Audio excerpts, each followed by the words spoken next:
paanong ang papaya ay maging mataba at hindi siya masyadong tatangkad.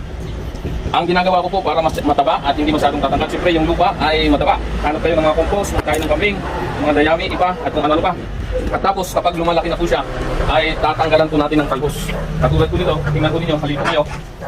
Para hindi po siya masyadong magtangkad ang iyong papaya, tatanggalan mo po ng talbos dito. Yan, ito po. Yan, yan. Ganito po. Ito na po yung natanggal nating talbos. At ang mangyayari niyan, katulad po nito, tingnan mo. Ito ay magiging ganyan na po ang itsura. Natanggalan ko na po ito ng talbos. Dalawa na po ang nagsupling niya. Hindi pa siya matangkad.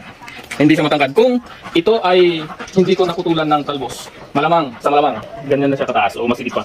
Kasi tumigil siya sa pagtangkad, pero yung kanyang puno ay lumaki. Ganyan po tayo magtanim ng papaya para mas malalaki yung bunga. Mababa at maganda pang tingnan sa bakuran.